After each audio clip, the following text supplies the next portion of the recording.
What's good, everyone? OJ here. Welcome back to another video, and hopefully you guys aren't tired of Monster Hunter Rise sales for the Nintendo Switch, because Capcom keeps on giving us play-by-play type of sales reports for this game, and I see why they're doing that in order to keep it in the news, keep it out there in the videos, keep people talking about it in the articles and on Twitter and everything, and also roll into momentum for the free DLC updates that are coming out, and of course Monster Hunter Stories 2. But there's some new information that they revealed that I think they maybe said before, but it's new to me, and I wanted to report it to you guys because it could lead into some good things for Monster Hunter Stories 2. So let's go ahead and get into the Capcom announcement first for the sales, then we'll get into the rest of the news. So Capcom today announced that Monster Hunter Rise for the Nintendo Switch has shipped 5 million units globally. The Monster Hunter series consists of hunting action games that pit players against giant monsters in a beautiful natural environment. Beginning with the first title in 2004, the series established a new genre in which players cooperate to hunt ferocious monsters with their friends, and has since grown into a global phenomenon, with the cumulative sales of the series exceeding 66 million units shipped as of December 31st, 2020. Now, Monster Hunter Rise is an all-new Monster Hunter title for the Nintendo Switch. The game was developed with Capcom's proprietary RE engine in order to provide a new, accessible Monster Hunter experience that can be enjoyed anytime, anywhere, and with anyone. In addition to new monsters and locales, the game provides a completely fresh take on the hunting experience through a host of new, exhilarating hunting action made possible with the wire bug. With this, players can traverse terrain at high speed or even bind monsters and control them. Further adding to the excitement is the debut of the new canine hunting partners called Palamutes. The title garnered critical acclaim following the release of 2 demos featuring both local and online cooperative play prior to launch, with resulting shipments exceeding 5 million units 1 week since release. Additionally, Monster Hunter Stories 2 Wings of Ruin, a new role-playing game that will feature elements that can link with Monster Hunter Rise, and that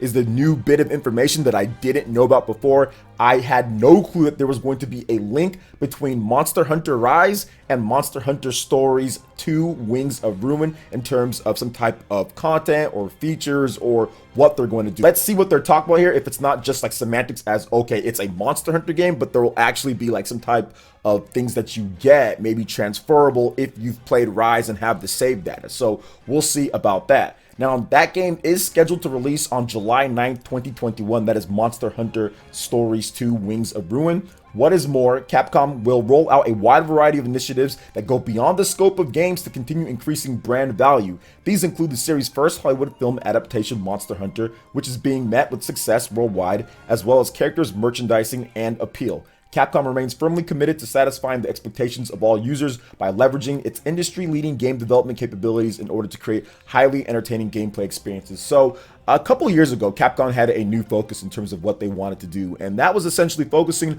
on what works and ditching what doesn't work. Now, that of course sucks for some gamers out there that like Darkstalkers and like Lost Planet and like some of the other games that they had in their portfolio, because Capcom has a wide range of games. They have a lot of stuff, Okami, and they have Beautiful Joe. I mean, they just have so much stuff. But they really just essentially focused on a few different franchises with a little bit more here and there, maybe a smaller game. But development resources were focused on what they know can sell. Monster Hunter, they knew that that had potential to become huge. They got it done when it comes to Monster Hunter World and some of the other games, right? If you look at what they did with Devil May Cry, they focused on that. Let's make sure this is really good. They have the re-releases. They also have Resident Evil, Street Fighter. These are the type of games that they focus on and kind of see if they can nail them with content. If they don't get things right at launch, like Street Fighter, just continue kind of just harping away at it till more and more people just pick it up, which Street Fighter has made somewhat of a recovery. But games like Monster Hunter Rise has hit it out of the park. You have games like Monster Hunter World that did extremely well.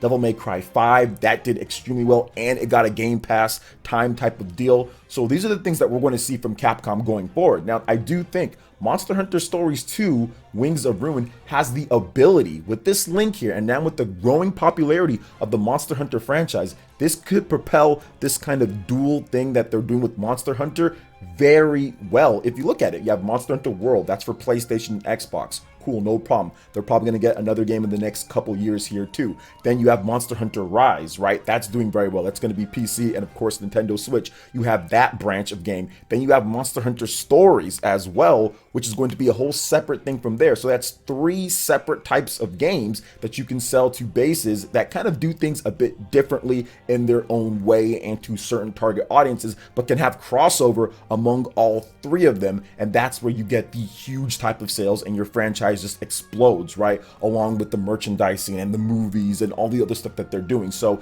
Capcom has handled this franchise extremely well. It went from small niche in 2004 on the PS2 now to a worldwide phenomenon and one of the best selling IPs in the industry. So you just have to give Capcom their props for that, and I'm looking forward to seeing what they do, because Monster Hunter Stories 2 Wings of Ruin, don't sleep on that game. That is going to be a phenomenal game.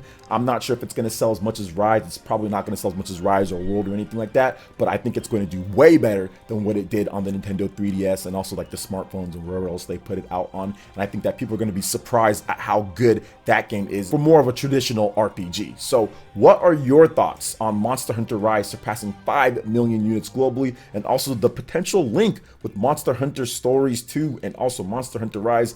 Let me know in the comment section below. All right, and moving on to the next topic here, we've got a little bit of anime news that I'm super excited about. I am grinning so much behind this camera here that you guys can't see. So JoJo's Bizarre Adventure confirms new season with the Stone Ocean, and I've heard that this is one of the craziest but best seasons when it comes to the manga, and now we're finally going to be able to watch it after a long hiatus. So JoJo's Bizarre Adventure has been touting the quote biggest event in the franchise's history with Joestar, the inherited soul, for months now, and has earned its status by confirming that David Production is currently working on season 6 with Stone Ocean. Following the daughter of Stardust Crusader Jotaro Kujo, Jolene is set to walk in her father's shadow as a stand user, stando, whether she likes it or not. Following the conclusion of Golden Wind and the adventures of Giorno Giovanna, anime fans have been waiting for some time for the 6th season to finally be confirmed.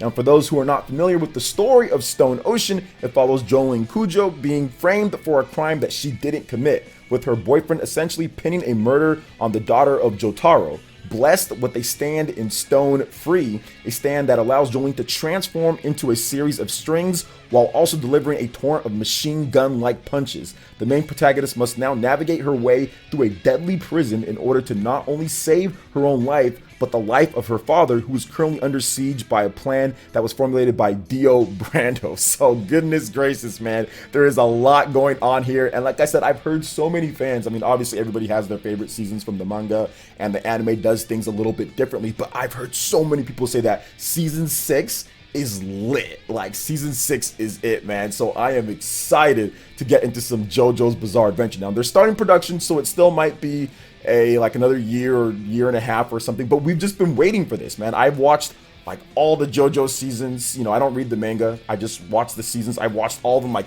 back to back to back to back, and I love them all. I think JoJo's Bizarre Adventure is great. If you watch my stream that I do here, my live streams, I'm always doing like JoJo, like notifications and stuff like that. I'm just a huge fan of the anime and just of the like weirdness, the bizarreness, pardon the pun, but it's just bizarre and it's funny. There's memes. I mean, it's just a great time, but it also can be serious, and you can have some good life lessons learned from some of the stuff that they say, especially with season 5. That was like my favorite season because it taught you something that you can kind of take into your own life, like multiple different things, like lessons. So I really did like that. So we'll see what they do with this one here. Season 6, I think it's going to be lit, man. I'm excited to talk more anime with you guys. I'll definitely have more anime stuff planned as we get into the new seasons and stuff like that. Bleach is coming back. There's some more cool stuff happening, so I'm excited to get into it. So what are your thoughts? And also give me your favorite JoJo's Bizarre Adventure moment, season, memories,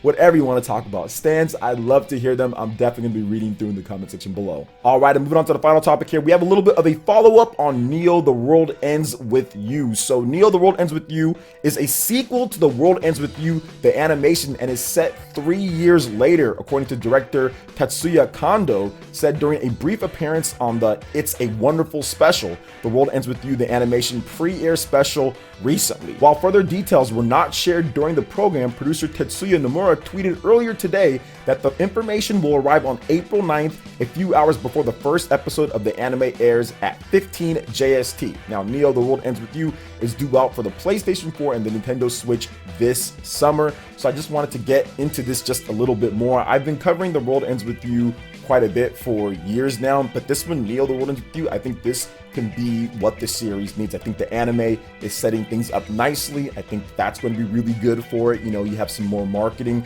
but then also you have it on the PlayStation 4 and the Nintendo Switch. You're going to have regular controls as well, because the DS game was a bit funky to control. The Switch game is almost unplayable docked, but portable, it's really good. You have to really get used to those controls docked. And then the smartphone version is the smartphone version. So it didn't really have much of a chance beforehand, but I do think now with this point, with the PlayStation 4 and the install base there and the Switch and the momentum, kind of what's going on, has a nice summer of great RPGs and something unique to play. I think it's going to do very well on those platforms, and I'm looking forward to watching this animation, The World Ends With You animation, and kind of understanding what's going on here, and then getting into this sequel later. So I think they're setting this up with the marketing a lot better here. So I like that about this, man. So April 9th, we're getting some more information on Neo: The World Ends With You, and of course the anime starting up pretty soon here as well, so that's going to be pretty hype. So what are your thoughts on all the different topics that we discussed here, guys, from Monster Hunter to JoJo's Bizarre Adventure and also Neo: The World Ends With You anime and the game? Let me know your thoughts in the comment section below. All right, guys, that wraps it up for this video here. Check out the links in the description. We've got Twitter. Going to give us a follow on there. Stay up to date on all latest gaming news and information. Also, make sure you like, comment, and subscribe, and share this video if you can. Thank you guys so much for watching, and we'll catch you for the next one. Peace.